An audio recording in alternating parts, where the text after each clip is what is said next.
All right, let's get right into chapter 26 of our pharm class. Today we're going to be looking at drugs that modify the cascade, pretty much coagulation. Um, Extremely important here for you to know is, or to keep in mind and to try to understand as you go through this lecture, is that the drugs that we're going to be giving in the hospital are either going to put the patient at risk for clotting too much or for bleeding too much. And a second point that you really want to keep in mind in this lecture are safety issues that can cause the exact opposite. So for example, if you give a medication to help clotting, then you're putting them at risk for what? Well, DVTs, PEs, pulmonary embolisms, clots, clotting buildups, and so on and so forth. If you give medications that are meant to decrease the clotting, then you're putting them at risk for bleeding. Again, always you want to think of the opposite, right? The problem of diabetes type 2 is high blood sugar. So we give them, if need be, if their A1C is really high and the doctors have ordered insulin, we may give them insulin for their high sugar. But the problem with insulin is it can shoot them down into the opposite range. So that concept in mind needs to be translated to the coagulation drugs that we're going to be giving. We want to give these medications and we want to understand the risks that are involved, which in many cases can be pretty severe. So let's jump right into it. I'm going to give you heads up right now. I probably won't give you too much, at least for this lecture of coagulations of a study guide, but I'll give you hint, is the first 10 or I think 11 slides of this presentation are very focused on what you really need to know. And I'll tell you as we go through a few other slides as well. It's not only the first 10 or 11, but I would heavily focus on the first 10 slides, including this one right here. And so what you want to know with this slide here is to be able to distinguish clearly between what an anticoagulant is and what a thrombolytic is, and know that they're very different one from another. And you want to try to understand, if you break the word thrombolytic down, lytic means to break. So anticoagulants, all they will do, and you'll probably get tired of hearing me nail this into your brain, and you'll know how important it is, because I will repeat it as I go through to make sure that you, by the end of this lecture, can get it into your head. That an anticoagulant simply prevents new clots from forming. They will not break clots up, dissolve clots that are already formed. That's what anticoagulant is. They prevent new clots from forming. Thrombolytics, on the other hand, are drugs that break down, lyse, already clots that have already been formed, preformed clots. Huge difference, huge difference. For prophylactic measures in the hospital to prevent DVTs, PEs, other emboluses from forming and lodging in the brain and the heart, what do you think we would give? Well, because the word prophylactic means prevention, we would obviously give anticoagulants. For a patient coming in who's had an ischemic stroke, ruled out, of course, with the CT of the head to make sure that it's not a hemorrhagic stroke, we would then want to make sure that if they're within the time frame of and it was witnessed and the time frame is being met, then we probably would want to give them which type of drug. A thrombolytic, because we want to break it. I believe it's within a 90-minute time frame, but we'll cover that. So really focus on the difference between what an anticoagulant and a thrombolytic is. The next two slides, this one and the next, are some key drugs you just simply have to know. You just simply have to know these drugs. There's a lot more drugs involved and that I will mention, but these drugs and this in the next slide you have to know. You have to know that heparin and warfarin and warfarin and Coumadin are the same drug, right? You have to understand Coumadin is warfarin, warfarin is Coumadin. It can get to be confusing at times, but just remember that. Both heparin and warfarin, or heparin and Coumadin, are both what? What do you think? Anticoagulant or thrombolytic? Well, look at the red. They prevent clot formation, and warfarin, the final effect is it prevents clot formation. So you can tell at this point that both of these drugs are anticoagulants. They're not thrombolytics. They're not going to be breaking down or lysing any preformed clot already, okay? And we'll go over a little bit of the cascades, but the what's in dark, bolded, black, and red is what you need to know. Alteplase or Activase is a TPA. It's a tissue plasminogen activator, and it can be administered to treat a thrombolytic stroke, a stroke that we know is not hemorrhagic, right? If it's within a specified time frame.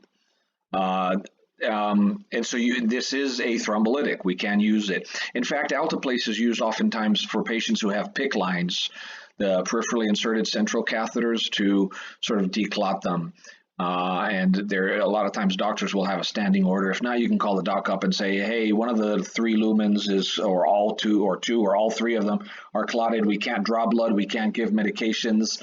Can I get an order for some Alteplase to declot it? So it's used for both things, for a thrombolytic and for to clear up a blocked PICC line. Plavix and Erixtra are 2 other medications. Notice that Erixtra also prevents clot formation, thus it's an anticoagulant. And Plavix or clopidogrel is an antiplatelet, which really interferes with the platelets, thrombocytes formation, and we give that a lot of times in many situations, from atrial fibrillation to quite a few of the other patients after cabbages, depending on what the doctor wants. But you'll see Plavix used quite significantly. Obviously, all of these medications, there's a high risk for bleeding, but properly managed, it can be safely controlled. This slide that I bring here to your attention right now is important because of a safety issue, and you'll see it again a few more times throughout this lecture, especially closer to the end. When we give warfarin or Coumadin therapy, can we give IV heparin at the same time? And you'll see a lot of times patients might be on a heparin drip protocol, cardiac or non-cardiac, but if they're on a heparin drip through an IV and we want to taper them off that IV and start them with something that's oral, we may start giving them warfarin or Coumadin. And the answer to this question is yes. You need to know that it's okay. Your patient might be worried. Hey, you're giving me, I'm on heparin. Why are you giving me warfarin? They're both sort of, anticoagulants. Am I not at a high risk for bleeding? And the answer is really simple. It really takes about at least 3 days, sometimes even up to 5 days, for warfarin to get to enough therapeutic effect. So what you'll see in the hospital is heparin will be continued until the warfarin reaches a therapeutic level, and that'll be measured in the hospital. And once it reaches a therapeutic level, which is usually between 3 to 5 days, then you can stop the heparin. But what you don't want to do is stop the heparin the same day that you start them on warfarin, because again, you'll put them at risk for clotting. And we can monitor their risk for bleeding as we taper them off the IV and put them onto the warfarin and the Coumadin. So that's important for you to know. This is another important thing that I want you to know. For thrombolytic therapies, for almost all thrombolytic therapies, there's many variable possible adverse effects, but there's really only one most common undesirable or adverse effect. So there's many that are available but the one that you need to understand is bleeding, right, is the most common one. Internal and superficial, and as well as intracranial, are the most common undesirable effect of thrombolytic therapy. So just keep that in mind, right? Because you're giving them a very potent drug. Thrombolytic drugs are expensive and a lot higher risk than some of the anticoagulants, just by the nature of their ability to lyse and break down clots. They can put them at a significantly higher risk for bleeding. Here's another slide that you just simply need to know. When you go to give a subcutaneous heparin injection, you don't want hematomas to form. You don't want hematomas to form. So yes, rotate the sites and all that good stuff, but make sure that you also use a 1/2 to 5/8 inch and a 25 to 28 gauge needle, okay? Just make sure you know that. And when you go into the hospital, you'll be able to now look at what the syringes are available, and you'll be able to choose the right one for heparin subcutaneously. This is an important point right here that you just need to know. When we use thrombolytics for myocardial infarction, right? The purpose of giving it is not necessarily.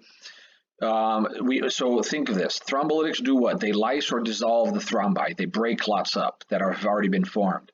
They're not used to prevent further clot formation or to control bleeding. So what happens with the breaking up of the clot that is already formed is, as a secondary effect, the chest pain for a patient who has MI could start to go away. It could be relieved. But the primary goal of giving thrombolytics to patients that have an MI is not to decrease their chest pain or to relieve their chest pain. The primary goal is not to release their chest pain. So what do you think the primary goal of thrombolytic therapy with an MI is? It's to dissolve the clot in the coronary artery, which has a secondary effect, could clearly, and in fact, we want to be monitoring for it as a possible therapeutic response that we want to see, which is their chest pain may start to be relieved. But remember, thrombolytics are not given as for the main goal to decrease chest pain. They're given to dissolve the clot in the coronary artery. So do not confuse that. And when we do our patient education, they need to understand that anticoagulants will be given to prevent further formation of new clots. But this one drug, if it's a thrombolytic that we're giving it to you because it's going to break up and dissolve the clot that's in your coronary artery. Okay. There's quite a few labs, and I have a little chart in here. And you know, it can get to be quite confusing, so I'll try to keep it as simple as I possibly can to understand the difference between APTT or PTT or PT and INR. The reason you see PT and INR together is because they usually go together, and you can measure it either or. Oftentimes they'll just do an INR to monitor for warfarin or Coumadin therapy. Now, when do we use APTT? Or what we call activated partial thromboplastin time value. And we use that to monitor heparin. So you need to know, so I say it again, you need to know that for heparin, we monitor APTT. For warfarin, we monitor PT or INR. So for right now, PT and INR think same thing, right? And so what does PT or INR do? And this is where you just have to start to get familiar with the terms. Well, PT and INR are looking at how long it takes for the body, right, to form fibrin, right? And where you want to not get confused, and we'll talk about this. Actually, I'll just mention it right now. Why not? For the most part, remember APTT goes together with heparin. You want to understand that APTT is better than PTT without the A in front of it, right? Because there's the key difference between the one that has the A in front of it, the APTT, as opposed to simply the PTT, is that an activator has been added to the test to increase the speed of clotting time, right? So it helps up speed the lab results, so you can attain results in a narrower window than you can if you just have the PTT without the activator added. So generally speaking, some places you may still see PTT used to measure heparin, but for the most part, hospitals are now going to the one that has the activator added to it. So you should be seeing more of the APTT test than the PTT test on its own, okay? And again, what is the APTT? It's just a test that similar to PTT, right? It just measures the function of the coagulation factors and we'll talk about it in the intrinsic and extrinsic pathway. In this case, intrinsic more, I believe. So just remember this. APTT test is more sensitive to monitor heparin therapy than PTT is, okay? And then the second thing you need to remember is we use PT and INR to monitor warfarin therapy. Here's another slide that you just simply need to know and memorize this. NCLEX loves to ask it. We love to ask it. You may see it again. And you need to know your antidotes. And the key ones to understand is somebody is on heparin and they have excessive bleeding, or there's an overdose of heparin, we can give protamine sulfate to reverse that problem. If somebody has excessive bleeding while they're taking warfarin or Coumadin, or they've had an overdose by medical error of warfarin or Coumadin, we can give vitamin K to reverse that. So these are antidotes that you just simply need to know. All right, so epidural. That we need to have, you need to understand one thing about epidural right now is that you never want to give an epidural with a low molecular weight heparin because they're contraindicated, right?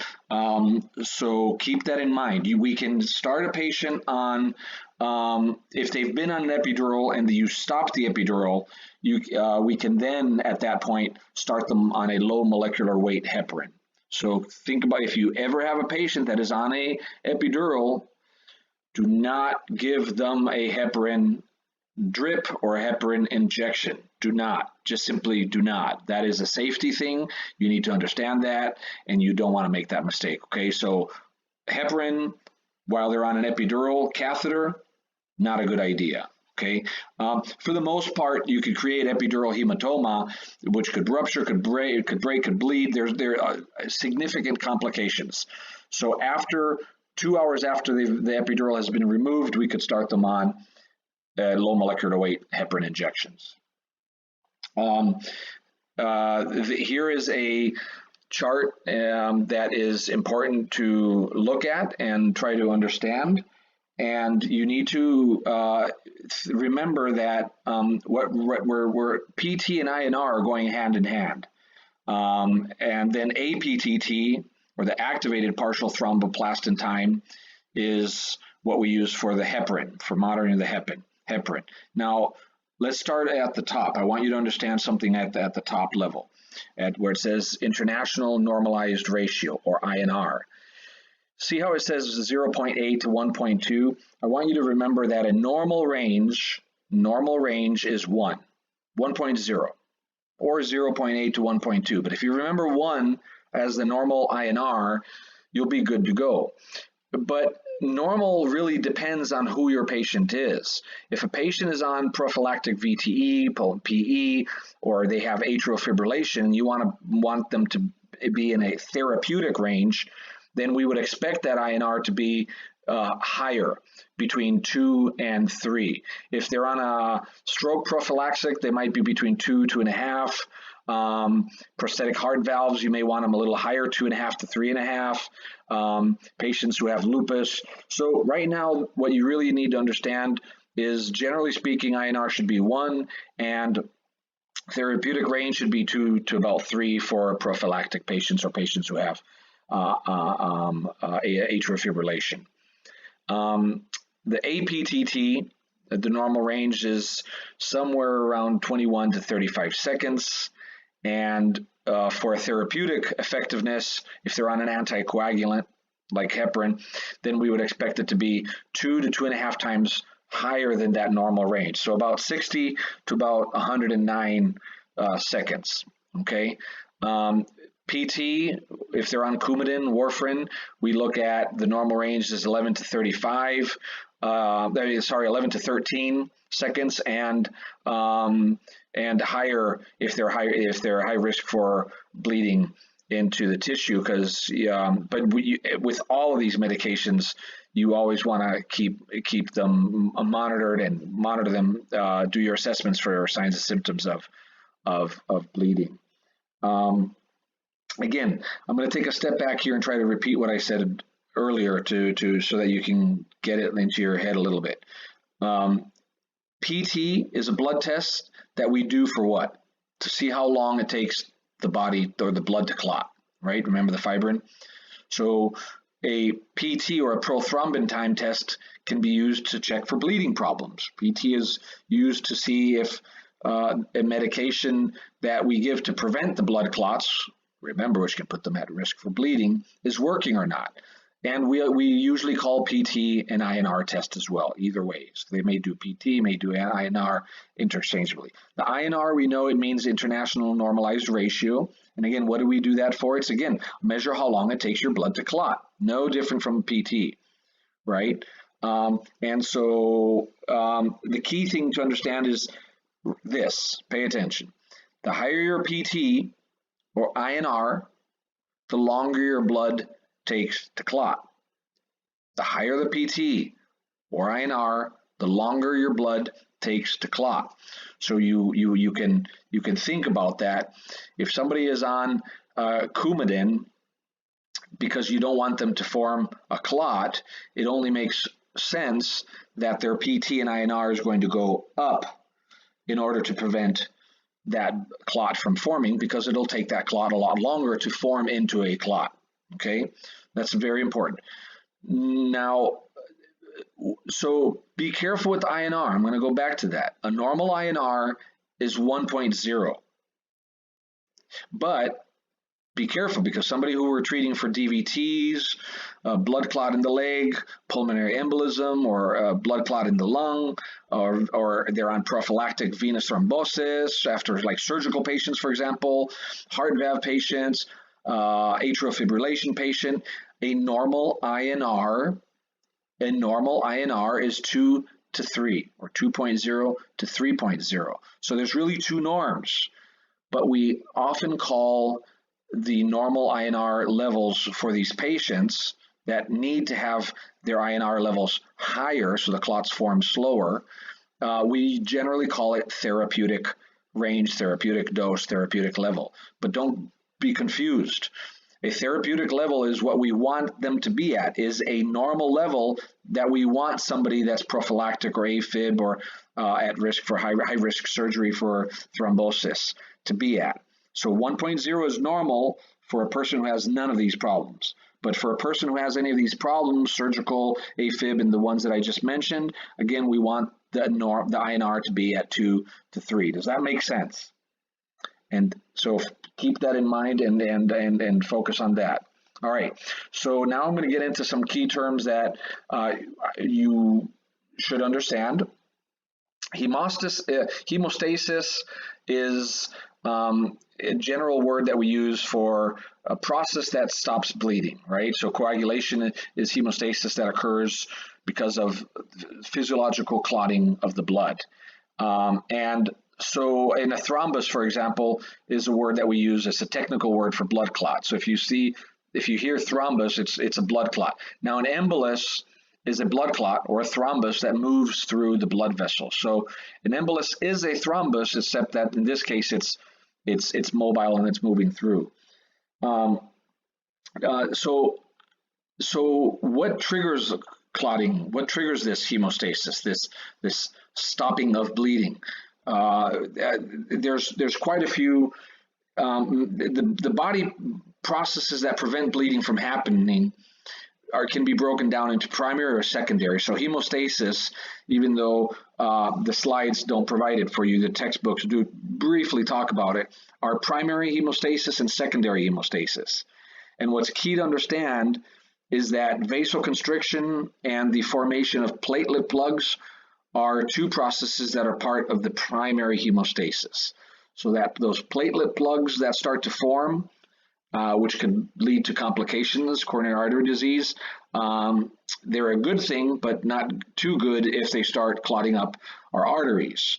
And so the formation of a blood clot is in itself, the blood clot formation, not the platelet plug, but the blood clot is a secondary hemostasis process. And that leads eventually to, it prevents bleeding ahead of time.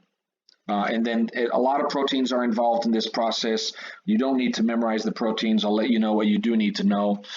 The coagulation system, or the cascade, is quite a complicated system, and there are factors. You just need to know that these factors serve as a catalyst to amplify the reaction as it goes down the cascade. Ultimately, it results in fibrin, which is what I put in red for you, and a red, it means it's important to know. It's a clot-forming substance that the body, that we want to increase in its production. If we want to decrease risk of bleeding, or if they're bleeding, we want more fibrin, or we want to block the ultimate production of fibrin if we want the exact opposite. If we want to try to decrease fibrin, we'll block precursors that lead to it, thus leading to less of a clot forming, a clot being able to form. And then there's two general pathways that we need to sort of take a quick look at: intrinsic and extrinsic. I found this slide online, and I sort of like it because it breaks it down into three areas. The one factor that always triggers a lot of the problems with the clotting cascade is some damage to a blood vessel. Or an injury to a vessel or a lining that triggers the release of the clotting factors. And then you get to a formation of a platelet plug, right? And that's where fibrinogen is still active, but that's soluble. That could still form, that could still break up. And so that's where vasoconstriction is ultimately going to limit blood flow, and platelets end up forming that sticky plug. That's what we call a platelet plug. And then the final third one is the development of the clot itself. And that's where fibrin plays a major role. The fibrin strands start to become activated, and they adhere to the plug, and they form at this point an insoluble clot.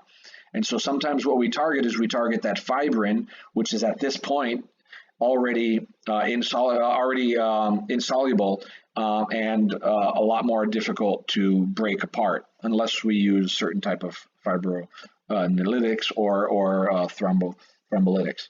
So here is there's two pathways. Remember, there's three: extrinsic, intrinsic, and common. But let's look at the extrinsic and the intrinsic. The extrinsic is going to, both of them are two separate pathways, but they're both involved in formation of a blood clot. Always because of damage to the blood vessel. Always because of damage to the blood vessel. There's a slight difference. The intrinsic pathway, though, is going to be activated because of trauma or damage or something has happened inside the blood vessel. The extrinsic, the X as an outside pathway, is activated by trauma to an external surface of the body, to the external blood vessel itself. So again, remember that the extrinsic pathway is this one that we're looking at here, is activated by external trauma, right, to the external surface of the blood vessel. That causes blood ultimately to escape, right, within the vascular system. And this pathway here, the extrinsic, is a lot quicker than the intrinsic. And one of the key factors to always remember is that one of the first ones to be triggered will be factor 7. And then if you look at the colors, how we break them down, factors that are inactivated by heparin. So every time you give a heparin injection, whether it's a drip or a subcutaneous injection, you're working on, you're inactivating factors 7, factors 10, and then thrombin as well. And then if you give vitamin K, 2, 7, 9, and 10, usually will be inactivated by warfarin. So remember, that's why, well, anyways, let's not get into that, but look at the colors that are inactivated by warfarin. The X, the activated 2 part, and then the activated 13 as well. So that's just to show you that when we do give these medications, we're working upon the extrinsic pathway. The intrinsic pathway, we said earlier, again, is activated by damage or some type of trauma that happens inside the vascular system. And this, as opposed to factor 7, is mostly activated by platelets exposed to the endothelium. So it's the endothelial inside some type of chemical, collagen, some damage that has occurred that leads to this intrinsic pathway to occur. And again, remember, this pathway is slower than the extrinsic. So again, remember, the extrinsic pathway to lead to coagulation starts with some type of external trauma to the vascular wall or surrounding tissue, right? Whereas the intrinsic pathway starts when there's damage or trauma within the blood, or like when the blood comes into contact with exposed collagen or a damaged endothelium for whatever reason that's formed. One thing to look at this slide that's important is to understand the concept of fibrinolysis and what fibrinolytic system is. And what you want to understand here is that there's a big change between plasminogen down to plasmin. So focus on that when you try to understand what fibrinolysis is, and what the fibrinolytic system or fibrinolysis, or the breakdown, is simply the action of dissolving blood clot. Fibrin breakdown, lysis, fibrinolysis, right?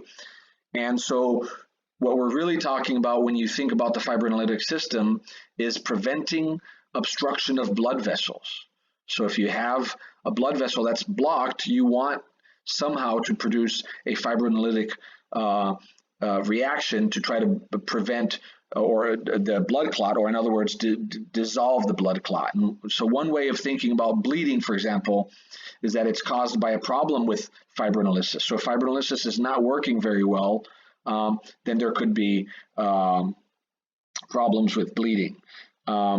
And then again, remember that the normal process that it ultimately dissolves fibrin is going to result in the removal of small blood clots.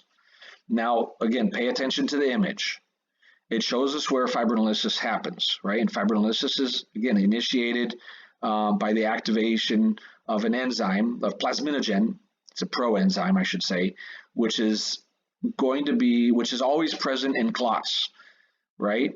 And so if we want to change that plasminogen, which we know are in clots, and we turn it into plasmin through this fibrinolytic system, it helps with the dissolution of clots and even helps with wounds healing. Now, the fibrinolytic system is also closely linked to inflammation and controlling inflammation, and can play a major role in disease states that are chronic and related to inflammation. But today we're talking about the clotting cascade specifically. So fibrinolysis is the goal to change plasminogen into plasmin and ultimately help dissolve clots, prevent further and prevent further complications. So keep that transfer between plasminogen and plasmin in mind, because there are drugs that work specifically on that, and we need to know that. Again, this is a repeat of what I said pretty much from the last slide. Fibrinolysis system is responsible for removing blood clots, right? And now, so what would happen if you had too much fibrinolysis or hyperfibrinolysis, right? Well, think of it. If the enhanced fibrinolytic activity it results in increased bleeding, then what you want to be very careful with a hyperfibrinolysis or an overactive fibrinolytic system is pretty much catastrophic bleeding, too much bleeding. So it's good because it can prevent, it's the mechanism by which thrombi, clots, are formed, and through this mechanism we can prevent that clot from forming and thus prevent blockage in a vessel, but at the same time it can lead to bleeding. So you must remember, we give insulin to treat high blood sugars, but insulin can put the patient into low blood sugars. Same concept with this fibrinolytic system.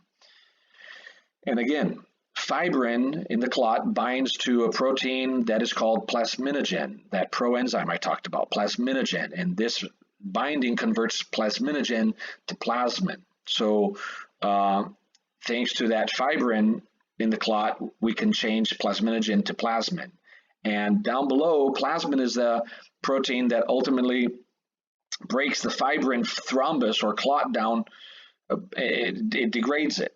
And this keeps the thrombus localized to prevent it from becoming an embolus. So if you have a thrombus that is about to dislodge itself and travel to the heart or the brain, we may want to give them something to prevent that from being able to travel and change itself from a thrombus into an embolus. Remember, thrombus is sort of localized and embolus sort of travels. And so that's one of the major important things to understand of the fibrinolytic system. Hemophilia, we talked a little bit about in the genetic class. It's a rare genetic disorder. And one thing to really understand with patients that have hemophilia is they could bleed to death if coagulation factors are not given.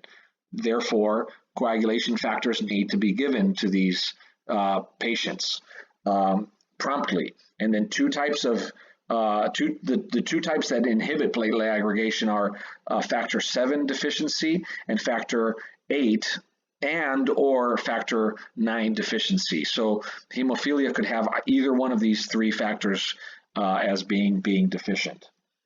Again, this sort of distinguishes between the different types of coagulation modifier drugs. So you have anticoagulants, which again, shall I repeat it? Again, they don't break down clots that already exist. They simply prevent clots from forming. And then antiplatelets simply inhibit platelet aggregation. They prevent platelet plugs from forming. Now, remember, platelet plugs are the precursor to a clot. So antiplatelets do not dissolve clots. They simply prevent platelets from forming more of itself, which could end up leading to a clot. But in a sense, we should be thinking of an antiplatelet more of or closely related to an anticoagulant than we should to a thrombolytic. Further coagulation modifier drugs. Remember, these are drugs we're going to somehow be modifying this cascade, and we're going to be putting them at really high risk of clotting or really high risk of bleeding. And we're giving it to them because they're already bleeding too much and we want them to clot, or they're already really at a high risk of forming a clot because they have a history of it, and so we want to prevent it. But again, we want to watch out with the opposite. So a lot of the hemorrhagic drugs that can be given alter platelet functions without necessarily preventing the platelets from working. Thrombolytic drugs actually lyse, they actually break down existing clots, and anti-fibrinolytic or hemostatic drugs promote blood coagulation. So if you want to give a drug that promotes coagulation, that promotes clotting, in a sense, you want to give them an anti-fibrinolytic or a hemostatic drug. Does that make sense? Further anticoagulants, all in all, we call anticoagulants antithrombotics, and that's kind of, I hope that doesn't confuse you. I'm going to just use the term anticoagulant. But again, an antithrombotic has no direct effect on a blood clot that's already formed. Okay, and then anticoagulants. Ultimately, what we want them to do is prevent intravascular thrombosis, which is why it's called an antithrombotic, by decreasing blood coagulability, which puts them at risk for bleeding. And we use anticoagulants again, as I've said earlier, and I'm repeating again, prophylactically to prevent clots from forming, like a thrombus, or to prevent an embolus from being dislodged as well. But it doesn't break it down. An embolus, as we talked about, they move, they can lodge in different parts of the body. So the word that we used, thromboembolic events, are the common #1 killers that we're seeing in the world today. Myocardial infarction, that's a heart attack, stroke, pulmonary emboli, or deep vein thrombosis. You are all quite familiar with these things. These are all different forms of embolus that we want to prevent from happening, which is why we end up giving a lot of the drugs prophylactically that we do. So heparins are an important form of drugs. There's a couple of them. There's an unfractioned heparin, and we just simply call that heparin. And then there's the low molecular weight heparin, which is the most commonly used ones, like Lovenox, for example. And we give that a lot sometimes in the hospital as well through subcutaneous injections. The unfractioned heparin, generally speaking, they're a relatively large molecule from animal sources. And this third point that we have on this slide is perhaps the most important thing. I should have highlighted it in red, but since you're listening to it, you will put a star next to it. Frequent laboratory monitoring for bleeding times using the APTT. Some people use the TT to say that it looks like an H. If you can remember APTT and that TT looks like an H, that'll help you remember heparin. I started off by telling you need to remember that. I'm repeating it again. We don't use heparin catheter flushes that much. In certain cases, with oncology patients, they may. But for the first part, the most important thing to understand here is that APTT. Now, just as a side note, you don't need to know it, but it helps to know. If you're in the hospital and a patient has a high hematocrit, remember H&H, if their hematocrit is high, it could produce a falsely prolonged APTT. And that has to do with volume of the plasma and so on and so forth. But what's a good habit to get into is that you should call the lab up if a patient is on a heparin and we are monitoring their APTT and they have a high hematocrit. Call the lab up and say, hey, I just want to let you know that the patient's hematocrit is high, so that the collection tube that's collecting, they can change and adjust to produce more reliable results. So just watch out with a patient that has high hematocrit that ends up having a higher or prolonged APTT. It could be a false reading because of that hematocrit. Low molecular weight heparin, like Lovenox, for example, are just smaller as opposed to just the previous one, which is a larger molecule. They're more they're better to predict in terms of the response we want, so they're used more frequently than the unfractioned. And again, frequent laboratory monitoring for these for bleeding times is the APTT. Just remember that if they have a high hematocrit, that could affect it. Coumarins, really what you want to understand in this category of anticoagulants, warfarin is the most common one. It's extremely effective anticoagulant. Won't break or lyse, but it's a good prophylactic. There are some drawbacks, though. It interacts with a whole lot of foods, can cause a lot of interactions with medicines. It will require regular blood monitoring as well of the INR. And it's done basically to check for safety for the patient. Again, warfarin is used oftentimes for DVTs, pulmonary embolisms, and of that nature. The thing with a lot of these drugs is that pharmacists or the nurses have to go in and talk to the patient and tell them about eating green leafy vegetables. We don't want to tell them to stop eating green leafy vegetables, but tell them to not eat more than what their normal dose is. And then we want to remember all the G's: ginkgo, garlic, ginger, fish oil, EPA, and DHA. DHA, as I'll talk about at the end, is a very, very good medication for some of the not hemorrhagic stroke. I apologize, for the ischemic strokes, thrombotic strokes. And so warfarin is a very, very good medication that inhibits vitamin K within the factors 2, 7, 9, and 10, which end up having that anticoagulation effect. Now, remember, warfarin, because it's an anticoagulant, its final effect is simply to prevent clot formation. It inhibits vitamin K synthesis by bacteria in the gut, and so it can affect the gut. And from a functional medicine or personalized medicine, the gut may need to be treated or healed at some point if they're constantly or chronically on Coumadin. But that's something that a trained medical professional or doctor who understands that should be dealing with. So just remember that warfarin is not going to break the clot, just prevent the formation. Now, there are a different type or category of anticoagulants that we call direct thrombin inhibitors. And these are just anticoagulants that bind or inhibit, that's what the word means, it binds the activity of the thrombin, right, to prevent blood clot formation. And then thrombin inhibitors really, again, they're trying to inhibit or inactivate that free thrombin that's floating around, and the thrombin that ultimately is bound to fibrin. It's the same pathway that we talked about earlier with the fibrin that I highlighted in red. So what do we use thrombin inhibitors for? To prevent mostly thrombosis, arterial or venous thrombosis for the most part. And thrombosis is just a word that means clotting, okay?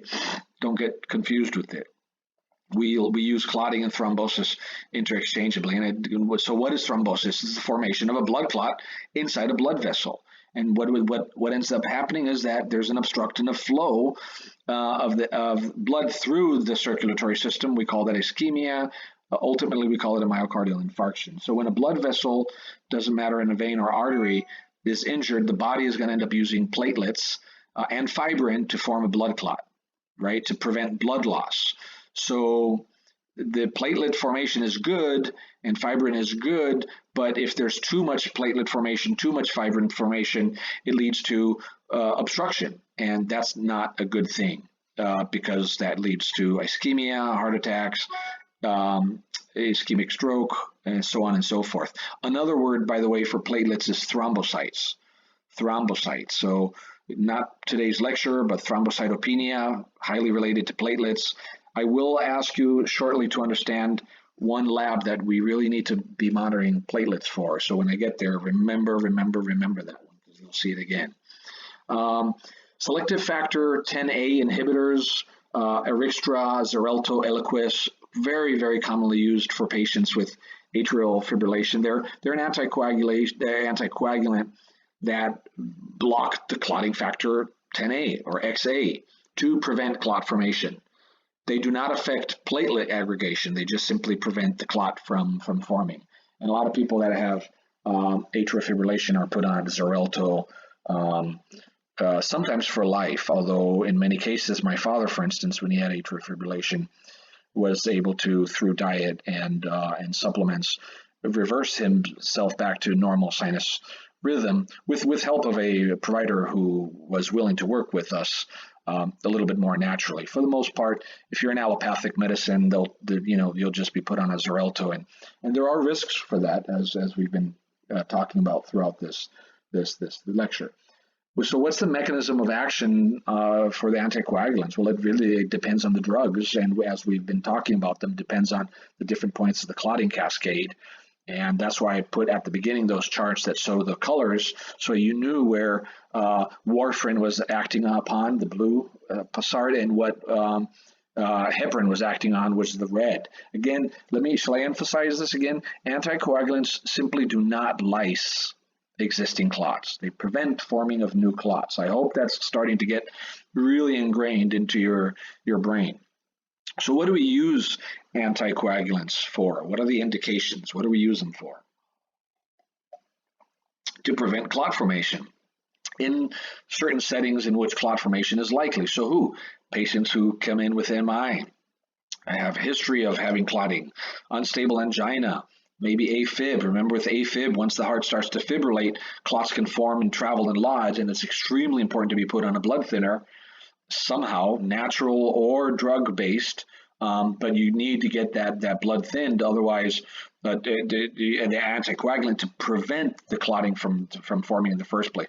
Patients who have indwelling devices, including mechanical heart valves, will need to be placed on anticoagulants, and patients who have orthopedic surgery as well. Most patients surgically will be on DVT or VTE or DVT prophylaxis anyways. With orthopedic surgery, especially long bones, there's other risks involved. But we'll get to that when it's due. What are contraindications for some of the anticoagulants? Well, if you're allergic to it, just don't take it. Obviously, acute bleeding or patients who are at high risk for such occurrence, they're at risk for bleeding. So if we notice in our assessments that they're bleeding through, they can notice when they're brushing their teeth, or the hard thing, as you'll notice when you go to assess your patients, if they're this 88-year-old little female or male who is asthmatic and they're on some type of anticoagulant, they may already be bruised everywhere. So when we ask them, have you noticed any signs of symptoms of bleeding, they may just point to their arms and legs or belly, which is full of hematomas and bleeding. And so the question we should be asking them is, apart from what I see you already have in your arms, those black and blue marks or the hematomas or those underlying bruising, have you noticed them popping up, any new ones coming up? Are these new? Or what am I seeing on your arm? Are those new bleedings, or have they been there? And if they say they've been there for a long time, then we shouldn't assume or jump to the conclusion that they're bleeding.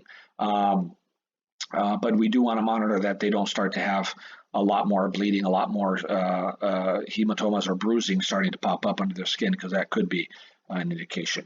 Warfarin, I put it in red, strongly contraindicated in pregnancy. People just do not give it to a pregnant woman. Some of the other anticoagulants are risky. They're pregnancy categories B or C, but a lot better tolerated than one that is just simply strongly contraindicated.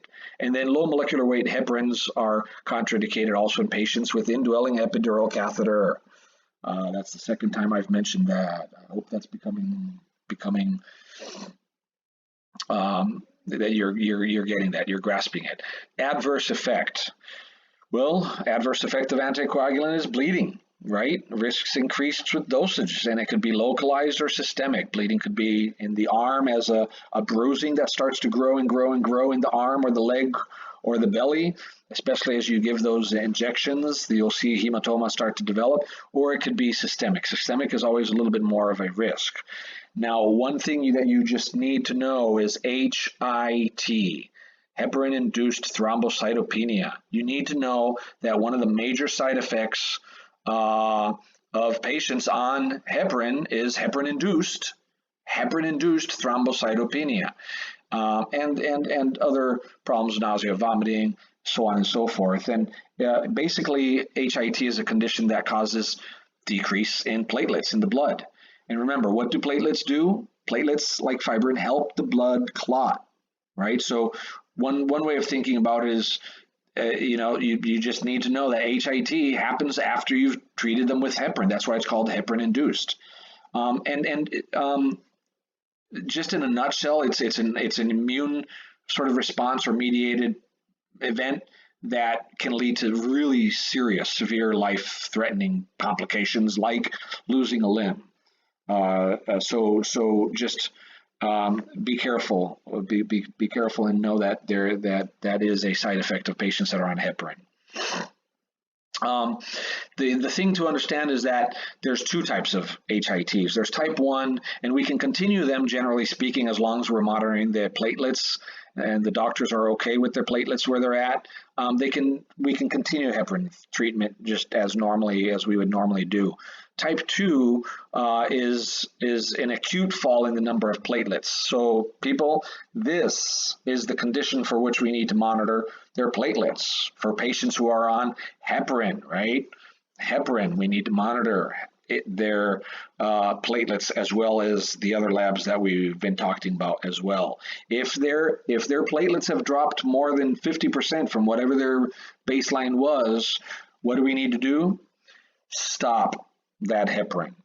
Obviously, if there's an overdose or they're bleeding extremely, then we may need to give the antidote to reverse that. The problem with HIT is that it can get to be quite complicated, and the best thing to do is always stop heparin, but they can go back and forth between bleeding and clotting and bleeding and clotting, and it can be quite complicated to have to treat.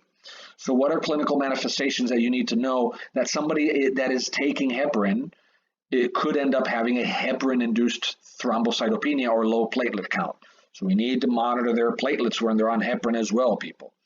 So the clinical manifestations is that, well, a thrombosis could be fatal. Yeah, it could lodge in the heart and cause an MI. It could lodge in the brain and cause an ischemic event in the brain. Cerebrovascular accident, we call it. It's not an accident. It just happens to be a problem that a clot has formed and went from a thrombus to an embolus and has traveled down and lodged in the brain. That's why we call it a CVA. So treatment for this problem are thrombin inhibitors, lipiridin, and argatroban. And fortunately, I've only had to give this, I think, 2 or 3 times in my whole career. But it helps. Use of warfarin, though, you have to watch out because it can cause purple toes, is what we call it, which is a skin necrosis. So be careful with that. So treatment of the toxic effects of the heparin. Well, first of all, we need to know symptoms: hematuria or melena, so blood in the urine or blood in the stool. And when you ask about blood in the stool, don't ask, hey, when you wipe your butt, do you see red? Ask them, do you see redness in your stool itself? Because people may have hemorrhoids, they may just wipe too hard. But the key symptoms here to remember with with the heparin problems, overdose or overuse, is petechiae, the little tiny purple dots, ecchymosis, that redness, gum or mucous membrane bleeding. They're bleeding from the gums. They have petechiae. They have more red rash starting to form. They may or may not have blood in the urine or blood in the stool, which we call hematuria for the urine or melena for the stool. But these are symptoms. You need to know these symptoms. If you're giving heparin to a patient, especially somebody who's on heparin drip, you want to make sure that they're not starting to develop petechiae, ecchymosis, and mucous membrane bleeding. Because if they are, what are we going to do? We're going to stop that drug immediately and notify the doctor immediately. We may or may not want to give protamine sulfate, 1 milligram, because that can reverse the effects of, depending on how much they received, we could give more or less. But again, the first thing we do is stop. Stop. If there's ever an option, always choose stop first, and then we would consult, and obviously we would need to make sure that the doctor's on board and we're okay with giving that protamine sulfate. Now, if there's a standing order for it and it's available, we may want to give depending on how severe the patient is. So treatment for toxic effects of warfarin. So we just talked about toxic effect of I'll go back to the previous slide, of heparin, sorry. Now we're talking about the toxic effects of Coumadin or warfarin, same thing. So if we have any toxic effects, which we'll talk about shortly, we would want to discontinue, same thing. The problem with warfarin or Coumadin is it can take up to between 36 to 42 hours before the liver can start to resynthesize enough clotting factors to reverse the warfarin effect. Vitamin K1 or phytonadione, phytoniodine, however you want to pronounce it, can rush the return to normal coagulation. So we may end up giving them K1 shot, and then if they really are severe, you can give them high doses of vitamin K IV, which within 6 hours as opposed to 36 to 42 hours. So we have the option to give it IM or IV, and that's going to really depend on the severity of your patient. I found this on the Linus Pauling site. Vitamin K is really good to assist in blood clotting. So if you're bleeding, we give vitamin K because it helps blood clotting. Vitamin K is part of that cascade. It is given together with calcium to promote calcification. Generally, you don't want to give it too much with the calcium without that, because otherwise you may end up having free calcium in the blood, which is not necessarily wanted to be in the bone. And it prevents blood vessel calcification as well. So people, if we eat K1 or K2, in fact, when you take vitamin D3, it should have K2 in it. Which helps the absorption of vitamin D3 as well. And in some situations, there are researchers out there that are saying that vitamin K, there's MH4, MH7. There's quite a few supplements out there right now that research claims they can reverse blood calcification and blood clotting obstruction, which is a great thing.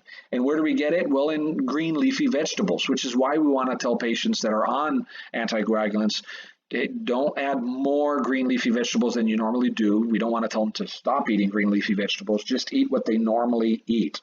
That's what we're going to educate our patients with. And then usually you want to consume vitamin K when you're eating a lot of fat type foods. Even this, hopefully you're only eating the good fats like avocado or nuts. But vitamin K will help to enhance that absorption. Large quantity of dietary supplement vitamin K can interfere with blood clotting medications such as warfarin. In fact, we give vitamin K, as the previous slide said, to reverse the complications of warfarin. So you should see warfarin, we want to push them into into bleeding a little bit more. Vitamin K, we want, and warfarin in fact works on vitamin K in the cascade. And vitamin K is given, we want them to clot a little bit more. So it's like the yin and yang. Vitamin K pushes them into clotting, warfarin pushes them into bleeding. Vitamin K into clotting, warfarin into bleeding. Hopefully you start to get that picture. Furthering the talk about toxic effects that warfarin can have is we have to be a little careful when we give vitamin K because warfarin resistance can occur for up to 7 days. That's not that common. Severe bleeding, if it is a severe bleeding patient, we may need to give transfusion, plasma, or even some clotting factors as well. If it's a life-threatening bleed from a warfarin, we could give Kcentra or propylene. Not that common. Usually we can catch them before they get to that point. IV vitamin K, we have to watch out with an anaphylactic or an allergic reaction to them, shut down their airway. So what do we do? And I underlined it for you. Just diminish that risk for anaphylaxis by diluting it and give it over 30 minutes, right? It's not a push. It's not a push. It's not a push. Okay. If we're giving it IV, we're giving it over 30 minutes after we dilute it. Some pharmacies are kind enough to dilute it for you. Drug interactions of anticoagulant, tremendous amount of things that interact with a lot of our entire metabolism system is involved in this process and can be affected. I think in this slide, the most important thing to understand is that decrease in the ability and the absorption of vitamin K or the production of vitamin K by the bacterial flora of the large intestine can happen with a lot of the anticoagulants. So we need to make sure that we can replace that bacterial flora within our large intestines as well. And then we need to make sure that we monitor our platelet counts as well, or activity, while we're giving them anticoagulants. All right. So heparin, and I put in red again. This is not the third or the fourth time I'm telling you. Heparin, what's the lab that we use to monitor heparin?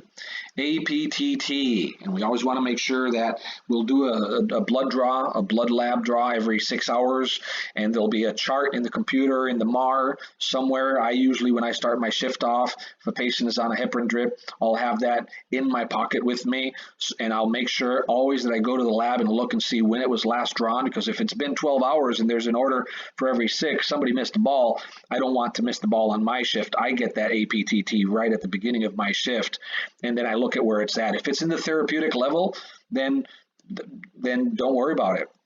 Then we don't need to change. If it's sub-therapeutic, we may need to give a little bit, sometimes a bolus, and up the dose. If it's above or beyond the therapeutic range, it's too high, we may need to decrease the amount of doses that we're giving until we can get them at a level that we want them to be at.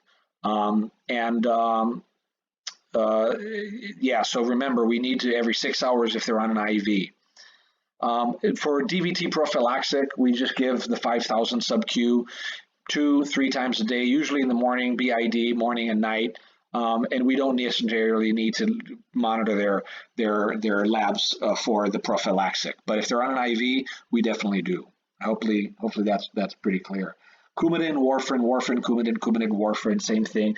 It is the most commonly prescribed oral anticoagulant that is used. We need to have monitoring the labs of PT and INR, INR especially, and again, a normal INR for somebody who's not, just you and I, if we're not on Coumadin or warfarin, is a 1. But a normal or a therapeutic level of a patient who's on warfarin that should be on it for AFib or thromboprevention, prosthetic heart valve, a normal for them, where we want them to be, call it a normal or call it a therapeutic level, doesn't matter, but the normal they should be in is a 2 to 3.5, okay? And we had a genetics class, and there's there's a CYP2, actually that should be CYP2C9, sorry, I don't know why it says P, is a genetic test that's used to predict guess what do you think it'll predict? What do you think those two genes, they're under the warfarin slide. Yeah, you guessed it. It's used to predict how you or your patient is going to respond to a blood thinner, a medication, to specifically warfarin. And it'll help the doctor decide on what the best starting dose of warfarin is for you. Do all doctors do this? No. We do it, and we just look at the INR, and we try to get them in within a therapeutic range. And if they've been, once we reach a specific dosage, and if they've been in therapeutic range long enough, we can just assume at that point that it's relatively safe to keep them at that dosage. And then they may follow up as an outpatient as well. So I'm going to take a sip while you read this and come up to the answer on your own.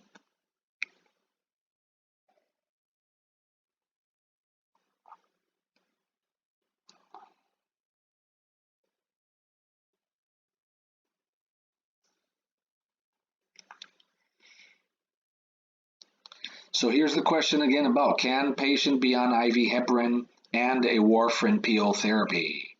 And the answer, is you should always know, is yes, because we need to taper it down. It takes a while for the liver and the body to start to function and produce the reaction that we want warfarin to produce. So it could be, remember, 3 to 5 days. So just remember that heparin has a faster onset and is used to provide anticoagulation until therapeutic levels of warfarin are reached. So the heparin provides anticoagulation therapeutic levels in the IV. We give them the warfarin for about 3 to 5 days. Remember, we'll be monitoring their levels, so we'll know when to stop, but usually a minimum of 3 days, sometimes up to 5 days, until that warfarin starts to kick in, and then we can discontinue the IV. You never want to discontinue the IV right when you're starting warfarin, because they're going to go 3 to 5 days without having the anticoagulation results or the therapeutic response that we're looking for. So what are some antiplatelet drugs? They prevent that platelet plug formation. They don't reverse clots.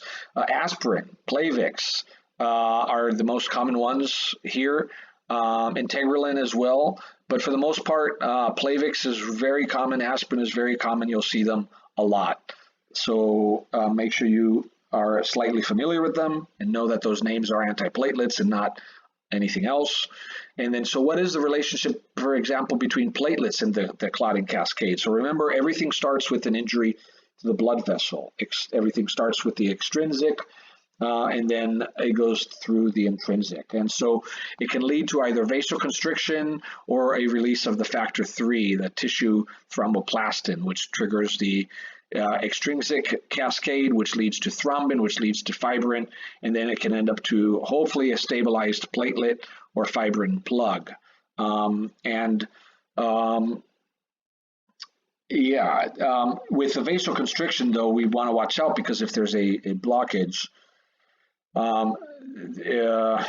they can end up having more blockage with the vasoconstriction. So be careful with that. The COX pathway, they call it cyclooxygenase, is also referred to as COX, or COX pathway, is referring to a pathway that ultimately leads to constriction or dilation, right, through the platelets or through the blood vessels. And what they have in common is arachidonic acid, which is a polyunsaturated essential fatty acid. Some people will say it's not essential, others will say it is essential. The thing is that our body needs to have it, so I consider it an essential fatty acid. It's mostly, you're going to get it from animal and human fat, as well as it's found in the human fat or liver, brain, a lot of the gland or organs.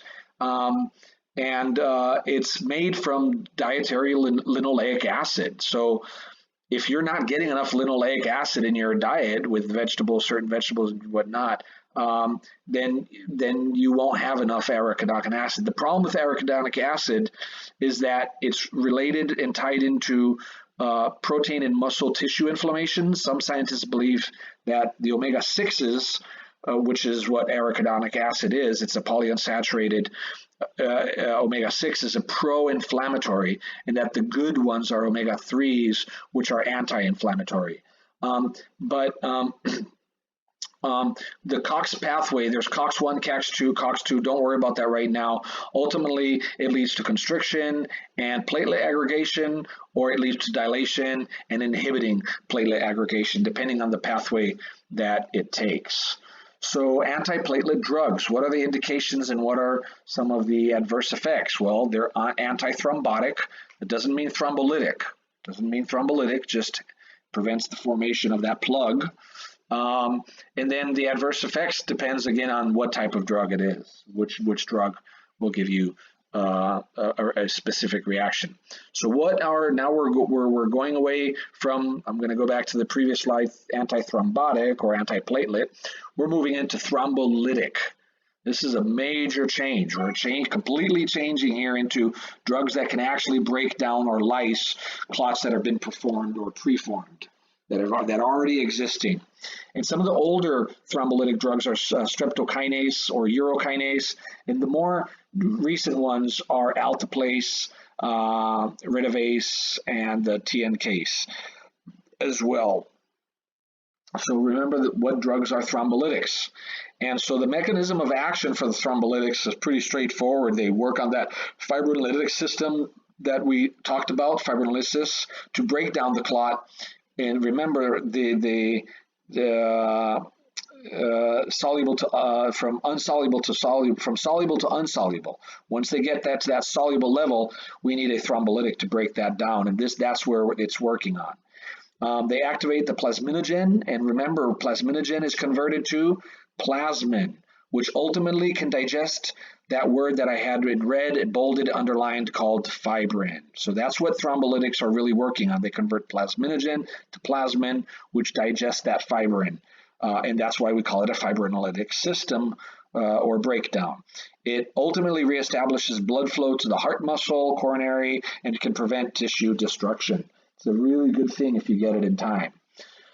So what do we use thrombolytic drugs for? Indications, what do we use them for? Acute MI, arterial thrombolysis, DVTs, if there's shunts of catheters or occlusion of shunts, if they're sometimes even in dialysis, or PICC lines, like I talked about earlier, pulmonary embolus or acute ischemic stroke. Please, people, I'm going to tell you right now, if you ever see on any test, NCLEX, my test, any test that Colin gives you, that anybody gives you, never give a thrombolytic drug, which you should know what their names are, to a patient who had a hemorrhagic stroke. Just don't do that. Don't do that, because you'd be causing death. If it's a hemorrhagic stroke, don't give them a thrombolytic. For ischemic stroke, we may end up being able to give them a thrombolytic if in the right time. So adverse effects of thrombolytics, well, go figure. Internal, intracranial, superficial bleeding, bleeding.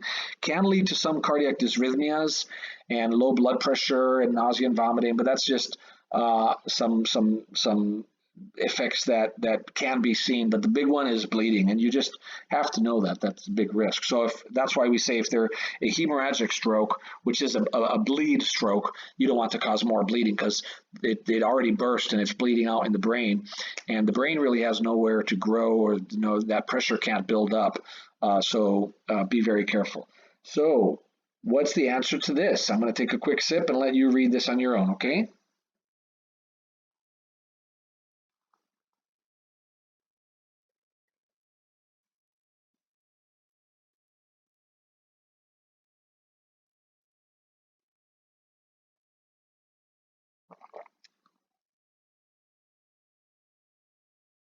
All right. So notice that the question is asking what you would do first. Maybe all of them are good, but when it tells you what's the problem in this question? Well, there's a slight amount of bleeding. So before you even think about anything else, what do you want to do with that? Try to stop the bleeding, right? So how would you do that?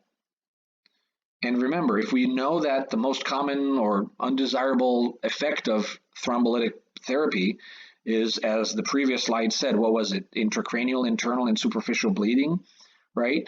then giving an injection of a thrombolytic drug can put them at risk for bleeding. So what's the first thing that we want to do? Well, first thing we should be doing before anything is monitor the IV site before we give it. But in this case, we just want to apply pressure, right, until it can stop. That's pretty straightforward. All right. So antifibrinolytic drugs, okay. They prevent the lysis of fibrin. They break the fibrin down. They result in promoting clot formation. So antifibrinolytic. They prevent the breakdown of fibrin. So now we've changed again. Now we're moving out of the fibrinolytic drugs, right? And we're moving into the antifibrinolytic. So if the fibrinolytic drugs or the fibrinolytic system, the whole purpose was to break that fibrin down, right, which puts them at risk, the antifibrinolytic drugs are doing the exact opposite. They're not thrombolytic. They're the exact opposite of a thrombolytic. Instead of lysing, they prevent the lysing of fibrin, which ultimately results in promoting clot formation. So we have to be careful with this. We'll give it to patients who are bleeding, and we want that clot formation, but again, it can push them into too much clot. So we have to monitor them for that as well. We use it for prevention and treatment of excessive bleeding resulting from that hyperfibrinolysis or even surgical complications. Sometimes they may end up getting an antifibrinolytic drug, which you'll see shortly. Sometimes even in patients who have hemophilia or von Willebrand's disease as well, will get antifibrinolytic. And so what are some of the drugs? Aminocarporic acid or Amicar. Desmopressin is commonly used as well. These are the three type of antifibrinolytics that patients will get. So some of the adverse effects, again, with antifibrinolytic, even though they're maybe mild, it's rare, but it could be a report of a thrombotic event. So if it's an antifibrinolytic, such as one of the meds we talked about earlier, desmopressin. So if your patient's about to get a desmopressin, we need to think that, okay, well, that's an antifibrinolytic. That's given in order to help them clot, but we have to watch out that they don't clot too much and have a thrombotic event. Some other things are dysrhythmias, orthostatic hypertension, bradycardia, and you can read the rest for yourself. But just understand what an antifibrinolytic it is and some of the risks that lead to that.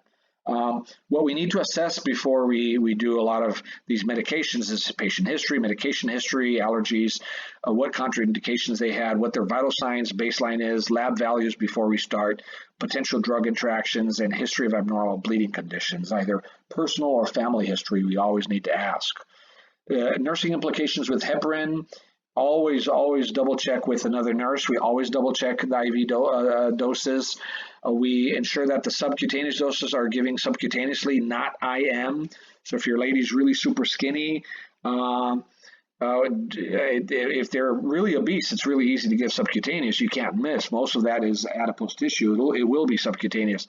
But be careful giving subcutaneous shots in ultra slender, thin, skinny people because you don't want to give it IM. And the subcutaneous doses should be given in areas of the deep subcutaneous fat and rotate those sites, people. Keep rotating those sites, okay? Do not give subcutaneous doses within 2 inches of the umbilicus, any abdominal incision, any open wound, any scars, drainage tubings, or stomas. So 3, 4, 5 inches away from any of those things, great, but not within 2 inches. You do not need to aspirate the subcutaneous injection, and don't massage the area after you give the subcutaneous injection of heparin because it could form hematomas. And you don't need to push it in too hard into the skin either. Sometimes you could even allow the patient to give it to themselves because they may give it to themselves a lot softer, preventing hematoma as well. And you can learn to see if they're able to give it. Nursing implications or further nursing complications with heparin. IV doses can be given either bolus or IV infusion. Remember, we're going to always be monitoring their lab levels as well. Anticoagulant effects are seen immediately. Lab value that we're going to be checking to make sure that the drug is working as we want is the APTT, and then we always want to know what to give for heparin if as an antidote for excessive anticoagulation. That means excessive bleeding, right? That's protamine sulfate. For the low molecular weight heparins, same thing, give subcutaneously in the abdomen, rotate sites, protamine sulfate if there's too much bleeding. Changing now to warfarin for the nursing implications, it's no longer APTT, it's PTINR. We want to that the full therapeutic effect can take several days. How many days? 3 to 5. You should know that. I've repeated that many times. Monitor PT and INR regularly. Keep follow-up appointments when they go home. The antidote to this is vitamin K. Make sure they're not eating too many green leafy vegetables, ginger, ginkgo, garlic, or even fish oils of one nature or another. What do you think the response or answer to this question is? I'll give you a minute or two to read.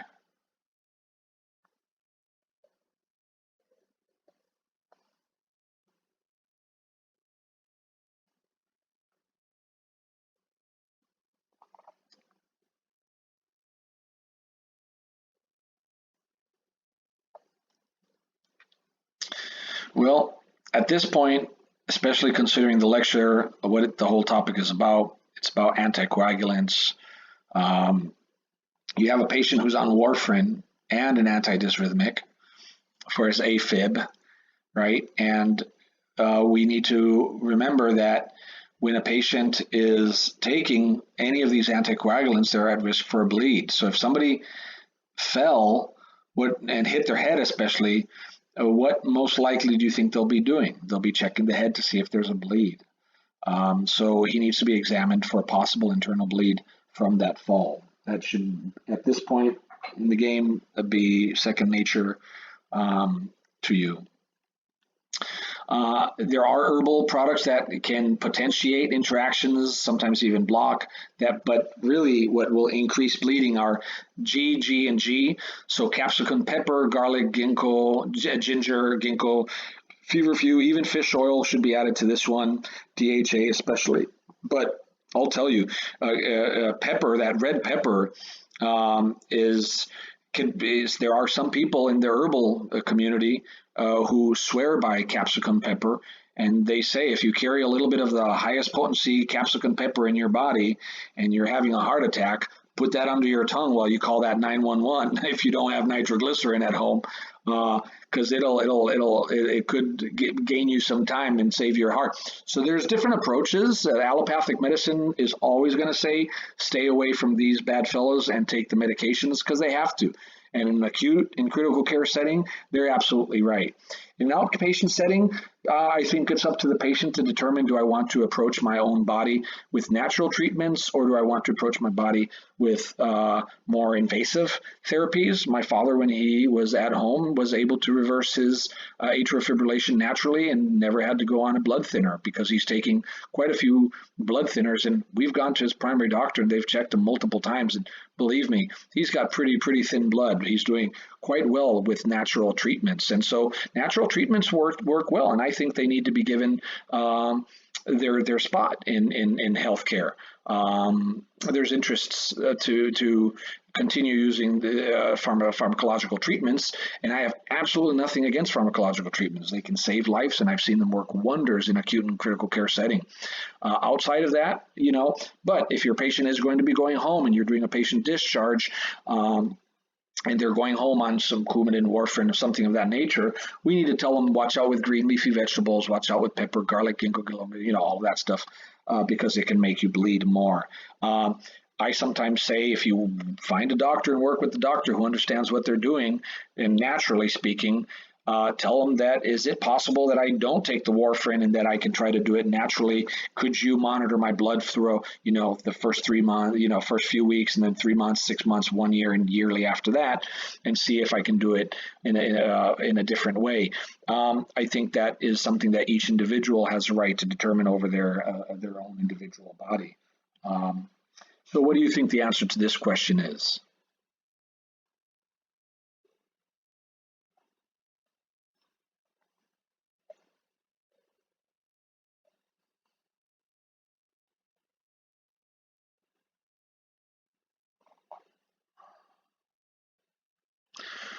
Well, we know that ginkgo puts people at risk for bleeding, and that's what we need to take. So taking aspirin with ginkgo can put them at a higher risk for bleeding episodes.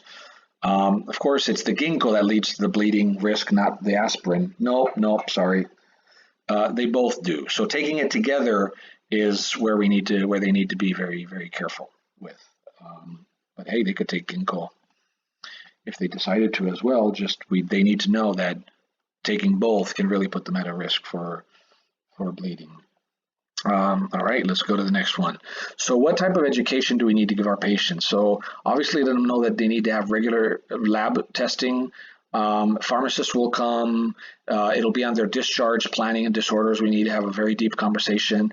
Teach them what the signs of abnormal bleeding are, and also, talk to them about bruising, bleeding when they brush their teeth, and tissue injury. If they hit their head or hit their arm, tell them that bruising is a normal thing, but we want to make sure that it's not growing and uncontrollable, and that they're not showing more and more frequent signs of bleeding, because they may need to either talk to the doctor quickly, soon, promptly, get off or lower their dose or stop it, but just have them call their doctor. Further education, make sure they wear a medical bracelet. Again, avoid foods that are high in vitamin K. Dark leafy vegetables, what we always talk about. Well, it's because vitamin K is an anyways, I'll just tell them to not eat more than what their normal daily dosage of dark leafy vegetable is, because those dark leafy vegetables have a lot of vitamin K, can put them at risk for bleeding. And then if they're going to be taking any over-the-counter product, including herbals, tell them to talk and consult to their physician. I have a big problem with this. Tell them to talk to their physician if their physician understands herbals and is willing to try to work with herbals if that's what the patient wants. That's what I am always going to stand by, and I think that in an outpatient setting, when you're not at an acute or critical situation, there are other approaches to treating problems that the physical body and physiology may have. So nursing into implications with antiplatelet, same thing, right? Same tips for anticoagulants. Watch out with the drug-to-drug interactions. Watch out with bleeding, right? And report any signs of bleeding. With thrombolytic drugs, it's a different thing. You want to, they'll be getting that usually in the hospital setting, in the ED if they come in. We want to monitor the IV sites for bleeding, redness, and pain. Want to make sure really that they don't have any bleeding from the gums, mucous membranes, or the petechiae, ecchymosis, blood in the stools, blood in the urine, or at the injection sites as well, right? Because and then we want to watch out for internal bleeding, because if they bleed outward, we can see it, we can put pressure and stop it. But if they're bleeding internally, it's a lot harder to detect and notice. So we want to monitor their blood pressure, make sure they're not dropping too fast or too quick, and they're not getting restless, and they're not having an increased pulse, which could be a compensatory mechanism of the body because of the drop of the blood pressure, because of the bleeding. So vital signs are essential when they're on thrombolytic. So this is, again, a repeat of what I've been going over again. You can pause this and come to this on your own, but what I want to point out to is that nursing considerations for somebody who's on IV heparin that we're trying to change over to oral warfarin, you should already know the answer to this by now. And we know that it's okay to overlap the IV heparin with warfarin for at least 3 to 5 days, okay? And the next question is, when we're converting from IV heparin to oral warfarin, or therapy, sorry, the prescriber monitors which of the following to determine the next appropriate dose for that warfarin. And you should know that Coumadin or warfarin go together with, and we've talked about it quite a bit, PT-INR. So which of the following should the nurse include when providing dietary teaching for the patient receiving warfarin or Coumadin therapy? And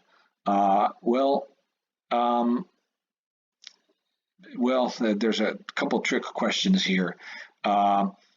We don't want to tell them to never eat spinach, just eat what they normally eat. So that's wrong. We can't tell them to only eat one lettuce a month. Tell them what they eat to eat what they normally eat. Just don't add more than what they normally eat. And they need to avoid cranberry juice and alcohol. If that were alcohol, we would tell them to be careful, because cranberry juice and alcohol may increase the effect of warfarin. So warfarin should not be taken with cranberry juice or alcohol. Okay, so you need to know that. So really avoid anything that's like green leafy vegetables, kale, spinach, in exaggerated amounts. But green tea is one of them. Brussels sprouts and collard greens and things of that nature in excess. So the answer to this is avoid drinking large amounts of green tea. Okay, it doesn't say don't drink your green tea, just avoid large amounts. And 4, the patient accidentally takes too much of prescribed warfarin. So we need to know what the antidote to Coumadin or warfarin is. And you should know the yin and the yang, the yin and the yang. The warfarin puts people into bleeding, and there is a vitamin that pushes them into clotting. Warfarin pushes them into bleeding, and what do you think the vitamin is? Vitamin K helps them with that. Okay, and now remember, you do have to understand that there's a difference between giving a low dose IM to like vitamin K 10 milligrams, which can reverse anticoagulation of warfarin within 6 hours, as opposed to the long one, which could take, what was it, around 40 hours, 42 hours for it to reverse. So if they need to reverse it quickly, we'd give it IV. Now, if you had chosen protamine sulfate for warfarin, that's a big no-no, because that is for another drug. Which one? A heparin. So is there any evidence-based research out there for natural approaches? And I'm just going to mention one.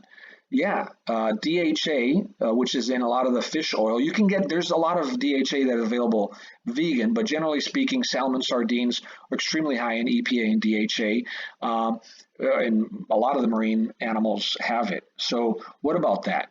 Well, if anybody ever has a stroke, massive stroke, so just always teach people to not ignore dizziness, severe headache, loss of vision, one side or the other, or both, slurred speech, sudden uselessness of one limb, right? Because that's bad. That's a stroke, right? And so as of now, in standard medical care, allopathic medicine, thrombolytic therapy is the only treatment that's known for ischemic stroke. It's the only treatment known for ischemic stroke.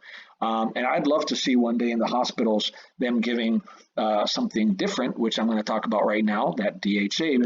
So the most commonly used drug for thrombolytic therapy is TPA, tissue plasminogen activity. It activates that plasminogen, and it helps people that have ischemic strokes only, right, when you give it to them right away after the symptoms begin. In fact, TPA should be given, this thrombolytic medication should be given within the first 90 minutes after arriving to the emergency room.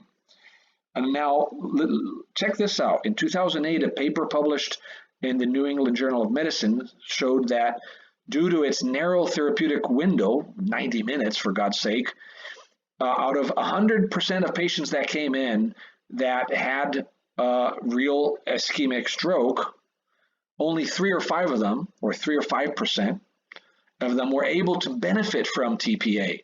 Because if they had that stroke more than 90 minutes ago, they missed that window. So think about this. The New England Journal of Medicine said that 3 to 5% of people that have ischemic strokes end up benefiting from a wonderful drug like TPA. I've seen people given TPA, and I've seen their stroke symptoms reverse almost immediately. It's a magical thing to witness, and it's a wonderful drug. But they got to get it within the 90 minutes. Now, what you can say, but to family members, friends, to patients, right, is that there is some evidence, right? So is there anything else available that's not yet used in hospitals that could possibly be used? Well, there is some viable medically documented research that again is not addressed for stroke victims. Again, I'm only talking ischemic stroke here. Is that the recommendation of DHA, part of that omega-3 fatty acid, or in cod liver oil, the docosahexaenoic acid, DHA, right? So what about DHA? Well, let's look at it. A recent study showed that when they created strokes in experimental animals, if they gave them DHA within 5 hours, as it says at the bottom, this DHA cut the size of the infarct again being the area of the brain that was damaged, by up to 77%. In other words, people, the brain area that had that stroke damage was only 1/4 of its size. 1/4 of its size. It dropped by that much. Now, there's something you must know to make this effective, and that you have to give DHA within 5 hours of the stroke. So if a patient goes to now, would you ever tell them, oh, you had a stroke? Take DHA like today, right now. Tell your husband, tell your wife, tell your dad, to take DHA. No, no, no, no, no. You want to make sure that they have proven that it's an ischemic stroke, because if you give them DHA, which helps thin the blood in a certain sense, it would be just like giving somebody who had a hemorrhagic stroke TPA. A hemorrhagic stroke is where the vessel burst and they're bleeding into the brain, and you're going to give them something that's going to help them bleed more? No. So only give after that CT scan of the head is done. Then a DHA is a good thing to consider. It can be brought up to the doctors. Doctors have, informed to the doctors. And it's an option, right? And I'll tell you, this study, I think when I read it, was talking about doctors gave as little as 500 milligrams of DHA with somebody that had a stroke, and it cut it in amount in quite a bit, 77%. And so this is the last slide of all of them, people. So before you get that stroke, right, remember, if you're not eating processed foods and high fructose corn syrup and aspartame and all those toxins that are put into the foods to make sure they can sit on the shelf longer, one thing that you could add in, again, is to the patient, there may be some genetic viabilities, but generally speaking, it's a relatively safe thing, is to consume salmon, tuna, trout, mussels, oysters, Atlantic cod, caviar, herring, clams, queen crab, right? The only thing a lot of people say is that mercury is a risk, and mercury does lead to a lot of problems like hypertension and a lot of other toxic results that can come from that. So sometimes you may want to use farmed instead of wild caught, or go back and forth. Sometimes eat the wild caught and then eat some of the farmed, because you can rest assured that the farmed will not have necessarily that mercury. So either or. But the good thing is that all of these foods have DHA in them, and will help thin your blood. If you're already somebody who's diabetic or somebody who smokes, why not? What damage can it take? And you don't need a prescription. So that said, hopefully you enjoyed this. Oh, I did have some references for the DHA studies that came out from these National Academy of Sciences in 2005, and also the National Academy of Sciences 2004. And you can pause this and look at these if you're at all interested in reading into them. Pretty interesting reads, especially the New England Journal one from 2008, that thrombolytic therapy for acute stroke. I thought that was quite interesting. For just general knowledge, not for anything else. That said, we're done. Have a great evening, day, morning, or night, depending on when you're listening.